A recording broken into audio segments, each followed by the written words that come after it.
This is Trevor Benko, CEO of TGB Supplements. And this is Ben Jordan, CEO of TGB Supplements. Today we're going to do a video talking about Trenbolone. It's the most potent anabolic steroid, injectable steroid out there. That's at least what most people say. I would say, it's definitely one of the most potent available on the market today, but there are some others out there. So we'll get into detail, talk about the different types of Trenbolone, the ways it's used, and some of the benefits that Trenbolone can give that no other anabolic steroid can give. Yeah, the good and the bad. We'll go into detail. You want to get started? Yeah, we'll kind of touch on the three most common esters with Trenbolone, the Trenbolone acetate, Trenbolone enanthate, and the parabolane, the Tren-Hex. The acetate has a really short half-life. The acetate's the most commonly used Trenbolone. It's definitely the one we recommend if it's your first time. First time, and most guys going into a competition with the cutting application as well. Yeah, and mainly, when you're going into a competition, you want to use the shorter esters because they get out of your system a lot faster. So, towards the end, you don't want to be running too many anabolics or steroids in general because they can manipulate your minerals, which can cause you to hold water. Also, especially anything that aromatizes, you don't want to be running those in the last 1 to 2 weeks of your show. So usually they'll run a shorter ester to drop it off right before the end. Right, more androgens, they can actually cause you to hold more water, even though they might not be estrogenic to promote water retention. Just from the androgen, like Trevor was saying with the mineralization, you're going to hold extra water. Yeah, so you'll get a little extra detail, a little drier look by dropping them off right before the show. Yeah, and especially with beginners, the acetate's the best because there's a lot of side effects that can come accompanied with Tren. There's a lot of myths too, some bad, some horror stories that's not really quite true as long as you know how to combat the side effects. The most predominant is from prolactin. Yeah, prolactin can cause a lot of problems. I've seen guys that have lactated because their prolactin was so elevated. And the big thing with prolactin is you got to control your estradiol first and foremost. If you don't allow your estradiol to get out of hand, usually you can keep your prolactin in check. But when you're running high doses of a 19-nor, which Tren is a 19-nor, when I say 19-nor, I mean a 19-nor testosterone-based steroid, which is similar to decadorobolin or any NPP, nandrolone phenylpropionate, any nandrolone. Nandrolones are very suppressive to males. It's actually a progesterone-based steroid, so they shut us down pretty heavily. Yeah, Tren, it has a double bond at the carbons of 19 and 11, which, that slows down the metabolism of it, which is good because that significantly increases the binding affinity. So where this can come in, say, guys commonly run a low dose of testosterone with a lot more Trenbolone because the Trenbolone is going to attach to the androgen receptor before the testosterone can. Well, then that means more testosterone is floating around through the bloodstream to be converted to estradiol. So that's why we want to make sure we keep that estrogen in check. And when Ben says it has a higher binding affinity, he's talking about the androgen receptor. So meaning it's going to bind to the androgen receptor faster or more effectively than, like he said, other steroids like testosterone.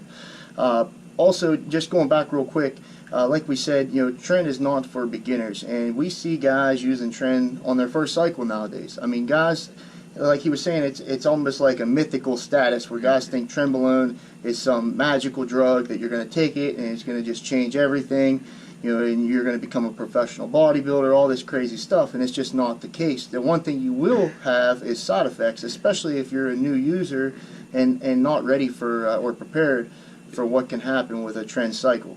Yeah, if you're an experienced lifter, if you're experienced in anabolics, if you have your diet on point, and you know what you're doing, definitely Trenbolone can take you to a level that no other anabolic can, conditioning, hardening, vascularity-wise. If that's not you, it's not for you. Yeah, and it's definitely not for everybody. Even if you do meet those standards, it may not react well with your body. You could still have insomnia, night sweats, anxiety, all kinds of different issues that can arise. Androgens act upon brain chemicals. Trenbolone's such a strong androgen, like Trevor was saying, there's some guys, they can't run Tren at all. They just can't handle it. Yeah, we know guys like that personally. I've seen guys that and they're very experienced with other steroids, but when it comes to Tren, they fall apart. Yeah, it's a completely different animal. Yeah. Mentally, they just can't keep it together. They're causing fights. They think people are staring at them in the gym when they might be looking at them just because they're making a heavy lift. They're making an impressive lift. They think they're staring at them, calling them names and putting them down. And being negative. It's the trend talking. A lot of guys get real jealous.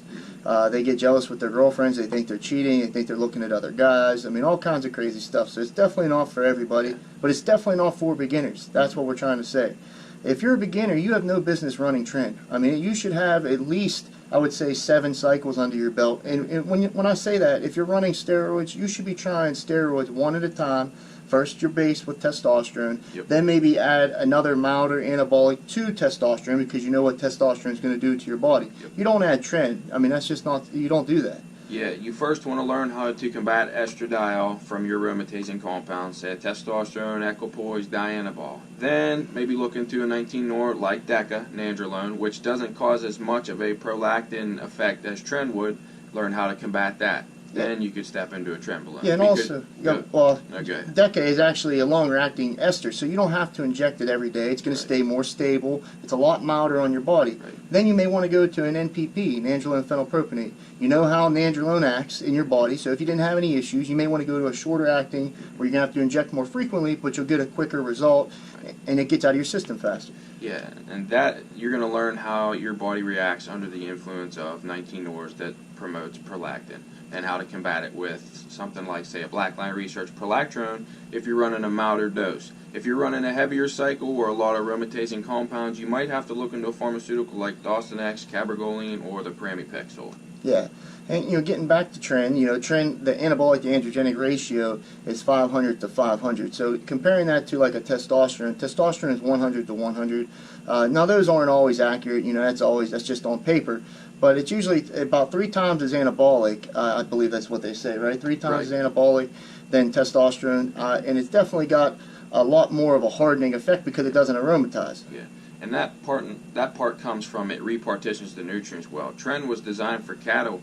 I remember reading a story or a study that they sent them overseas, and they were on ships.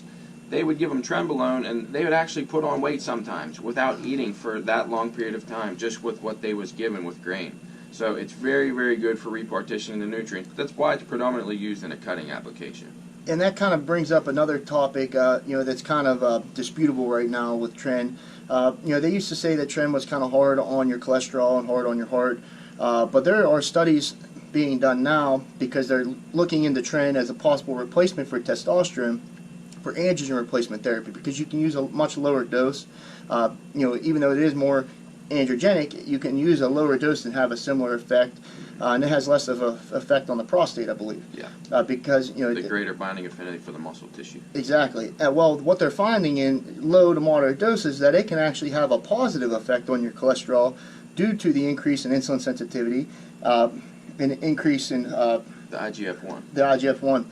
Yep. So it actually can lower your LDL and raise your HDL.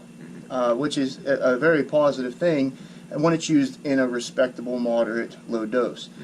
So that's just an interesting thing that's come out recently in a couple studies. I think it was actually in a couple magazines they were talking about it. A lot of the IGF increase comes from Tren working with prostaglandins, which act upon the muscle cells' nuclei themselves. It causes like a localized effect. So the muscle cells uptake the insulin effect, which is carbohydrate, a lot more efficiently. Yeah, and Tren also increases nitrogen retention in the cell. And the more nitrogen you have, the more anabolic your tissue is. That's what causes your muscles to recover. I believe it's about 16% nitrogen retention. Yeah, and the more nitrogen we can retain, which is more muscle tissue, so that's going to be more of an anti-catabolic effect, coming again to why Tren is very beneficial with a guy going into a competition.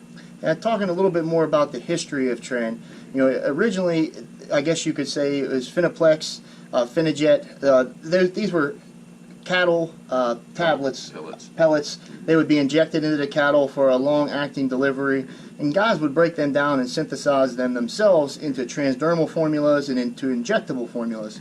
And that's where your Tren acetate came around, and it really has blown up over the last, 10, 15 years. Yeah, the transdermals weren't too popular. Guys were getting like a real garlicky odor smell from it, so it was pretty pronounced. They could probably spot those guys out pretty easily. Yeah, and a lot of guys, they were using the DMSO, to make those I guess you could say, transdermal solutions. Yeah, the carriers probably wasn't too good back then. Nah, I'm sure they weren't. And they were just kind of experimenting. I mean, it's kind of scary to think that you'd take something like that and you'd have to try to remove the binders yourself and, actually inject it into your body because it's not made in a sterile solution or in a sterile environment. So it's a very scary situation. But they actually started developing conversion kits at that time because it was so popular, and they knew what was going on. They knew guys were using it.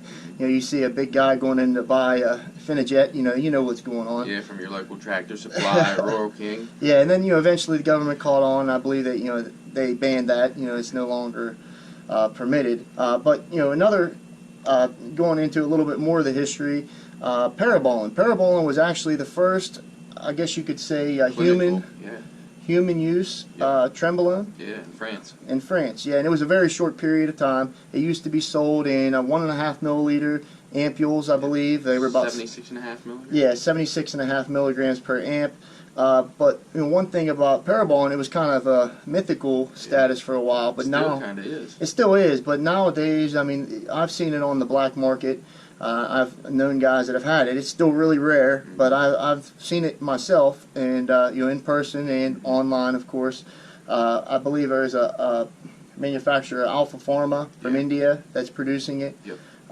And I believe it was even tested, and it tested out properly from the studies that I've seen, or not the studies, but the research that they did, the testing that they did. So that's pretty interesting, and I think that's that the Parabolin is definitely, if you've used the acetate and you were able to tolerate the effects in low to moderate doses, I'd say Parabolin is the next step up. It's not as long acting as the enanthate. It's a 6 carbon, so it's still a longer release, meaning it'll be more stable in your blood. Yeah, it's around 3.5 days, I believe. Guys, they'll do that 2, sometimes 3 times a week. Yeah, so 2 to 3 ampules a week, and remember these are 1.5 milliliter per ampule. Yeah. But it's a steady release. It doesn't cause the big ups and downs. It just keeps you a lot more stable, and it can cause a lot less side effects because of that. If the acetate's not dosed correctly, that alone could cause you to feel some side effects. Now, you will see some guys out there say, oh, you want to run an enanthate for your first tren cycle. They're just starting the enanthate for like a week or two, and like, oh, I'm not noticing no side effects. Well, those are the guys that run into trouble because it hasn't completely built up in their system yet. So that's one big thing you have to look out for. If you see a guy that hasn't had much experience with it and he says, oh, this is the way to go, definitely not if it's your first time. You want to use the acetate because you're going to see the effects and it's going to hit you quick. You're going to know how to combat them. If you are running the enanthate and it gets built up in your system and you have some of those side effects we talk about, you're going to be on for a bad ride for a couple weeks before it completely gets out of your system. Absolutely. I mean, that's it's a sure thing. You do not want to start with tren and enanthate. That's a horrible idea because by the time you realize, you're already going to be in for the ride. Like Ben said, it takes weeks to get out of your system. You could have anxiety. You could be a mental case for a few weeks, and who knows what could happen. You may really have some serious problems. With that being said, a lot of the side effects can be over dramatized as well. Some guys just like to say that kind of stuff just to scare others away. It's just like anything, people exaggerate stuff. Or they say that, oh, I dealt with it, I made it through, to kind of make it seem like they're harder or something like that. Yeah, like they're tougher. Yeah, that's dumb. Yeah, for the acetate, most guys dose that between 50 to 100 milligrams every other day. You could dose it every day. That's definitely a more stable way of doing it, but you're also going to have to inject yourself every day. And I don't know about you, but that's not something that I enjoy doing, and not know many guys that do. It's just, it's not fun. Some guys will get away with using a sling pin, like a 27 or 29 gauge, and run it through a sling pin.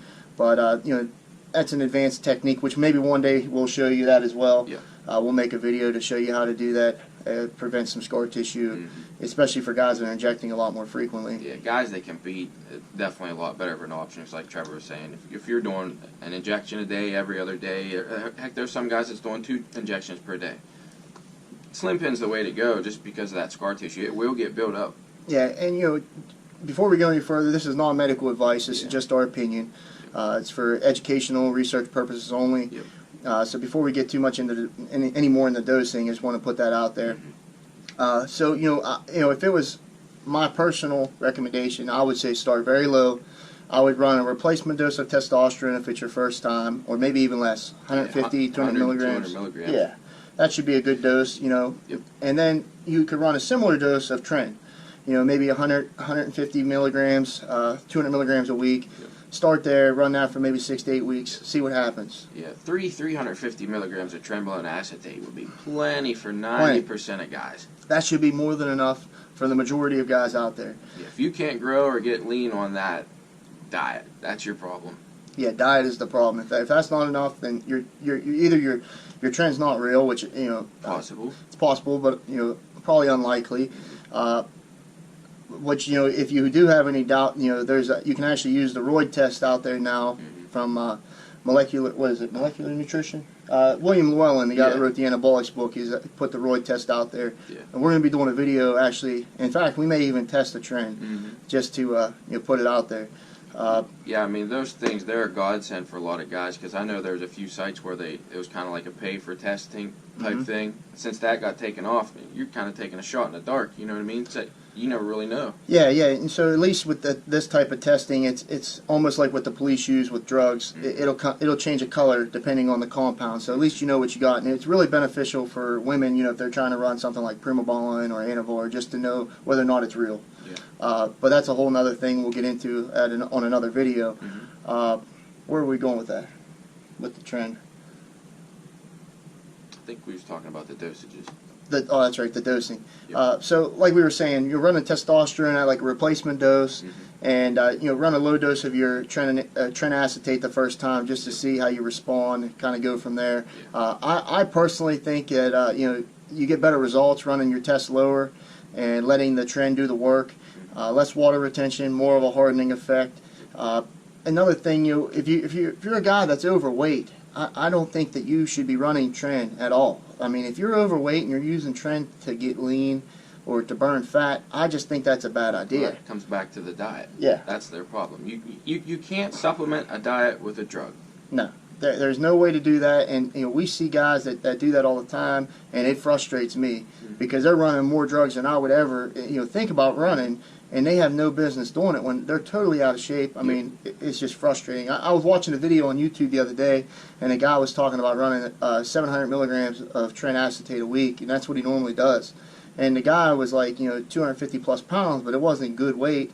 You know, and I was thinking, man, why is this guy using these types of drugs? I mean, he's killing himself. I mean, he's killing himself, and that's kind of what gives steroids a bad name.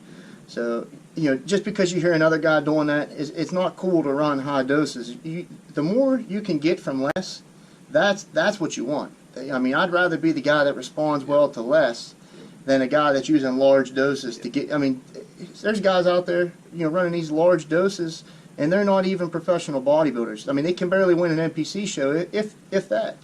You know, so it just goes to show you more is not better, especially with steroids. There's a very, very huge trend with Tren that the more you use, you don't get a greater effect. It's a very harsh drop-off quickly as the dosage starts to elevate. You might get a little harder, a little more vascular, but for the predominant effect of what Tren's going to give you, like we were saying, the 350 milligrams, once you start going above that, there really isn't much extra benefit. Yeah, the biggest thing that Tren does, it allows you to utilize your nutrients more efficiently. So you're going to take in more protein and turn it over more effectively to rebuild your muscle tissue. Yeah, recovery is pretty much off the charts with Tren. If you're supplying the nutrients there, you can train, and you don't have to worry about going into a catabolic state. Yeah, the pumps you'll get from Tren are, you know, pretty dramatic as well. But, you know, you want to run it on short cycles. You don't want to stay on Tren year-round. It is harder on your liver. It's harder on your kidneys. Though it is rare, some guys have, you know, had liver issues just running Tren by itself, just because it's harder on your body to break down, especially if it's not a real clean Tren. I mean, you'll see, with Tren, you'll definitely notice the difference in color. It's almost like a rust color, and I've seen some seriously dark Trens that almost look like they're brown, and I'm thinking, man, I don't know if I'd ever want to put that in my body. And then when you see it clean like a Parabolin, you know, it's almost like a light oil, a little darker than, you know, than what you would have with a testosterone, but, you know, there's a huge difference. Very clear, it's not cloudy looking. Yeah, and it doesn't look like it has particles. Like, some of the Trens that I've seen almost look like if you ran it through a 22 micron filter that you'd have a lot of stuff It looks come like out rusty water. Yeah, pretty bad stuff. Another big issue with Tren is the mental issues, the anxiety, like we touched on. some guys will actually use anti-anxiety medications to try to combat this stuff, and that's probably the worst thing you can do. Unless you absolutely need it, you want to stay away from those drugs at all costs, because they're, benzos are the most addictive and the hardest addiction to break out there. I mean, they're serious. And you don't want to be thinking that you have to rely on that every time you run a trend cycle. Yeah, or run it for a whole 8 weeks Right. while you're on a trend cycle. So that's one thing you want to avoid. If you're having issues with anxiety, then you need to cut your dose down, and if that doesn't work, you need to drop the trend altogether. Yep. Uh, Another thing is trend can cause a large increase and rapid increase in the red blood cell production, similar to equipoise. So that's where some of that anxiety can come from as well. Yeah, and we touched on this before about the prolactin, but that's something that you need to control. If you're going to go at higher doses, anything over 250, 300 milligrams of tren a week, any type, then I would definitely look into running something for prolactin. If you're running higher doses of testosterone, because some guys like to run their test higher than their tren, you definitely need to run an aromatase inhibitor. Even if you don't run it any other time, you need to run it when you're running a 19 nor, especially something like tren or Trenbolone. Yep. So, we have an over-the-counter product that works pretty well with moderate doses. It's a Black Line Research Prolactrin. We actually have a bottle with us here. I don't know if you guys have ever seen this before, but it's actually really effective. I wouldn't rely on that solely. If you're going in high doses, you'd want to run something like the Dostan X or Pramiproxyl. Yeah, as long as you're running, like we said, a light amount of aromatizable compounds like testosterone. If you're doing dianabol or a lot of testosterone, you definitely want to have something pharmaceutical on hand. Yeah. Because with 19 nors, whenever you have something that converts to estradiol quickly, it's like throwing gas on fire. Yeah, the prolactin pretty much feeds off of the estradiol, so you want to make sure you control that during your cycle. Even if you're just running a low dose like what I would do, I would still try to control your estradiol with a mild aromatase inhibitor. It'll just make everything work better anyways. Yeah, it'll make you leaner, harder, drier, pretty much control the side effects and prevent any kind of issue that may arise. Yep. That pretty much covers everything. Anything you can think of? Nah, we kind of touched on it all pretty much. Yeah, I feel like we hit it pretty good. Mm-hmm. Yeah, I mean, if there's any questions that you guys have on tren, or maybe like something advanced with it, if you're curious about it or had any usages or something that you ran into that gave you trouble and you're looking for help to mitigate that side effect, or maybe even some advice on how you might want something set up, feel free to contact us. Yeah, one more thing, talking about that we haven't talked about was the PCT. For guys that are coming off cycle, that aren't on TRT, this is one of the steroids you might want to avoid. If you're not on a TRT dose, you may not want to run 19 nors, because they're going to really shut you down and it's going to be hard to recover. I've heard some other guys in the industry, that are have been professional bodybuilders and have retired, say, once you go down that road of anabolic steroids, it's something that you're going to continue because you're pushing past what is natural. So you shouldn't be using the steroids at all until you've reached your absolute maximum natural peak. And once you have, the whole point of taking steroids is to go past that natural. So that means when you're not on steroids, you can't maintain what is not natural for you. So you will slowly go back down to what is natural unless you continue to cycle or continue to stay on cycle. So you really need to think about whether you want to run steroids or if it's something that you want to continue doing, because it's almost like a lifelong thing. And if it's not a lifelong dedication for you, if bodybuilding is not something you're going to do for the rest of your life, or you're not sure, then you shouldn't be doing it. Because it's a huge decision to make, and you may think you're making the right decision, or you know what you want now when you're young. But if you're a young guy, not even 20 years old or early 20s, I strongly advise you to reconsider. At least put it off for a couple more years, do some more research. Just put it off as long as you can, because you may have issues with having children and a whole lot of other things. We actually have another video out there about teenage steroid use and natural alternatives. It's just, we're not against steroids if they're used in the proper way, I guess you could say. But there's definitely risks you're taking, and you need to be aware of those risks. I mean, there's no way around them. Especially with 19 nors. Yeah. I mean, it's a whole other ballpark whenever you start playing with those. Yeah, so things like Trenbolone, Deca, Tren, those are going to shut you down and be much more suppressive, and they're going to be a lot harder to recover. Now, one thing, if you're running Tren acetate, it's a short ester, so it will get out of your system faster, allowing you to start your recovery much sooner than if you were running a longer ester. But still, it's still going to take a lot of time. And I would recommend you'd want to run at least an aromatase inhibitor like aromacin or aramacin, exemestane. Also, maybe like a Clomid. Or the enclomiphene, the new one that's out there now. Some guys will even recommend HCG. I try to stay away from that unless it's necessary, because it can cause more problems actually if you don't run it correctly. And maybe just a natural testosterone booster to stimulate luteinizing hormone. There's some really good ones out there. If you ran it along with the enclomiphene or maybe the aramacin, exemestane, that could really give you some good results. Yeah, that's pretty much covers it. Yeah, pretty good detail. So if there's anything else out there, like Ben said, you can contact us, info@tgbsupplements.com. Comment below. Please subscribe to our videos. We want to keep them coming. We have a lot more information to put out there. Like we said, we're going to do a steroid testing video here shortly. We have a bunch of ideas, and we're also working on our Anabolic Cartel podcast. It's a little bit more work than we had anticipated as far as editing and making things correct, but we don't want to put anything out there that's not up to our quality, that we really want to put out on, for you guys to see and listen to. So we want it to be a good show. But follow us on social media, TGB Supplements. Also, Anabolic Cartel. We have a Facebook page. We have a Tumblr, Instagram, Twitter, pretty much everything. Google Plus. Please subscribe to the channel, like we said.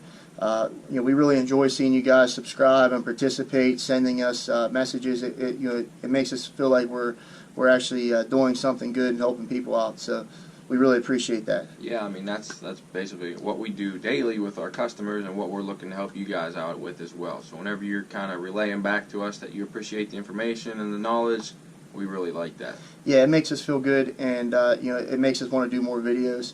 So really, we want you guys to get to know us better. So any questions, just let us know. Like I said, you can always contact us directly.